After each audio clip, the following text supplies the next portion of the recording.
wow, wow, wow.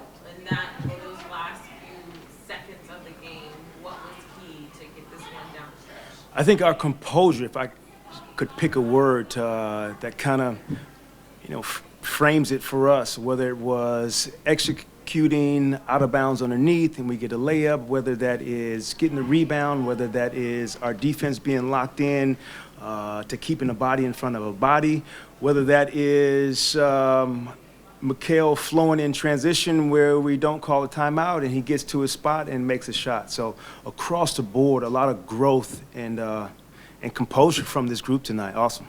To not call that timeout and to see you guys execute like that, what did you see from them on that play? And that a play that you guys have worked on before in practice? Or? Yeah, the out of bounds underneath is new. That was a drop from the timeout that we had that they executed, which was great. And then, which was awesome. The other practice the other day was about end of the game execution. And for us to get in this position and be in it, pretty awesome. And I always explain to the guys, why I do a draw up or why the decision making is behind what I do. And a big part of that is I didn't want them to set their defense and I didn't want them to get their best defensive lineup in the game.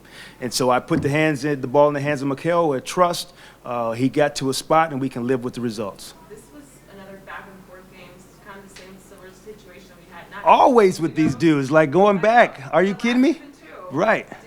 Was there a moment you feel like you're having deja vu when it comes to how this game was being played out? Really, I was telling myself, we're going to get this one.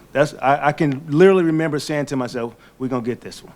And so that feels good, that I believed in our group, that somehow we was going to figure it out. And you just look at our minutes across the board. Now the guys played a lot of minutes. The minutes were great across the board. We needed everybody. Everyone that played contributed. It is the epitome of a team win right there.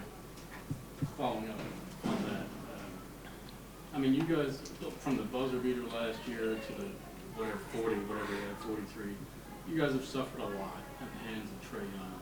Could you just touch on the defensive stand to keep them from having a repeat effort in beating you guys at the buzzer again? It was a collective effort across the board. This is the third-ranked offensive team in the league. And to hold them to 113 points, pretty good on the road for us after we both had days off.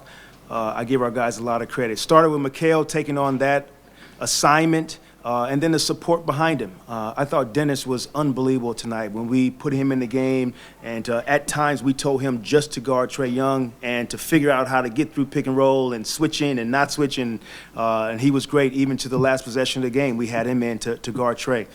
And I think the growth that you see is they were in the bonus early first quarter, but Trae doesn't shoot another free throw after the first quarter. And so our ability to play without fouling and being in position and helping each other and not panic, even though they got off to a fairly good start. You mentioned trust in Mikhail again. You mentioned growing moments for him being in these late game situations, being from Miami, even to now a little bit. What does it say about his confidence when you put your trust in him? At this point, he's going to possibly make the right decision whether it goes in or out. Yeah, Evan, I believe you have to be in those situations. You can't watch it on film. You can't simulate it in practice. Like when you're in those situations, there's a feeling to it. There's a moment to it. There is a dedication to it. There is a responsibility to it. And he's really been answering the challenge. And we'll continue to put him in those situations. And you just continue to grow from him. And he's doing that. I believe he came into the game tied for second in clutch points with Trae Young. So I guess from what you've seen since he's arrived, what's changed in how he's approached these late game situations? The confidence. And so whether the confidence in, we called a middle pick and roll for him, he got by his defender, and he got blocked at the rim. All right, so then we changed our formation, and the next two times we had a different person in pick and roll, and he was able to score. So really not panicking, diagnosing the situation, making some adjustments from it, and then being okay with the results. I think it takes special individuals to be okay with the results. Following up on that, did you change a lot of what you were doing in terms of your pick and roll and your drives? Because, in the first quarter, you guys struggled to trip something. Yeah. Yeah, I think just manipulating our spacing and then making sure who we wanted to get in pick and roll, who we wanted involved in the actions, and then the spacing around it. We were a little rushed at the beginning of the game, knowing that who we want to attack, didn't have the right spacing around it. They'll take advantage of that with the deflections and steals, and they were able to do that. We turned it over too much in the first half. The good thing, we were only down 3 at half, and so that's why I told our guys, we haven't really played well, and down 3 at half, we'll play better. Does Cam learn a lot from this game? Cam Thomas. For Learn sure. a lot from this, the way they blitzed him. And This is clearly great. There were moments where This is great, Brian. When I took him out the game, I sat next to him. I said, "This is great. This is growing for you also." Can you imagine this? That a team is double teaming you, and you got to find a way how to react to it. And so then he made some adjustments. You think about the very first play of the third quarter. We took advantage of that. We let him blitz him. We threw it to Nick. We got a backdoor cut for CJ.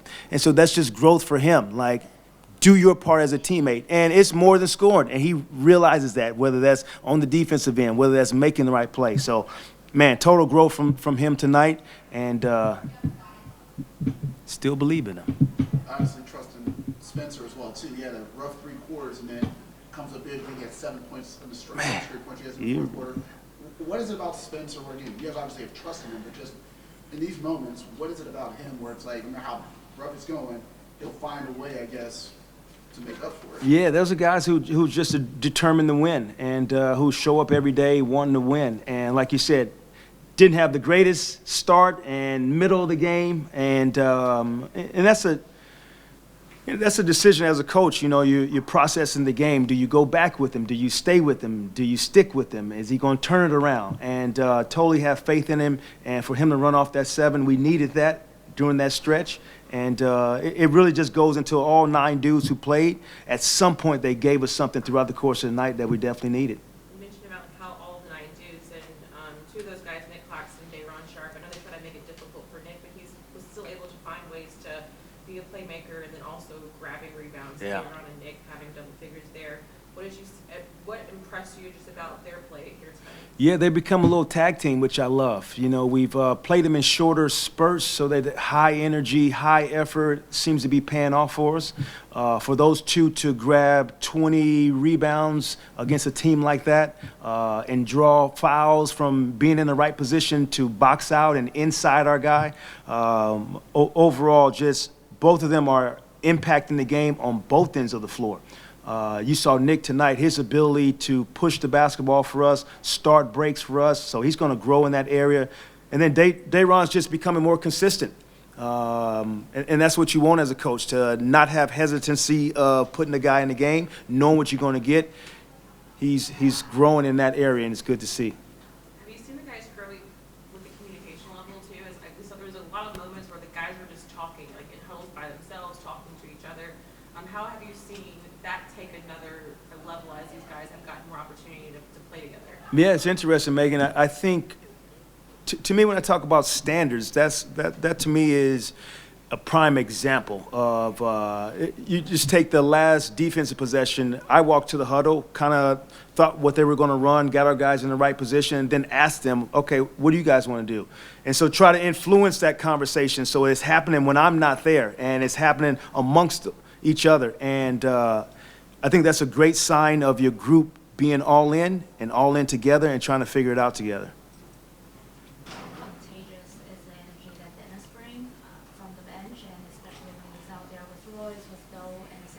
Yeah, he fires me up. I'm over there fired up too. So he just has a energy about him. And whether it's him, getting a layup at the rim, whether it's getting a defensive stop, whether it's getting a 24-second violation because he was getting deflection, the guys rally around that. He is very outspoken amongst the group and really loved amongst the group. Guys pull for him, and it is contagious.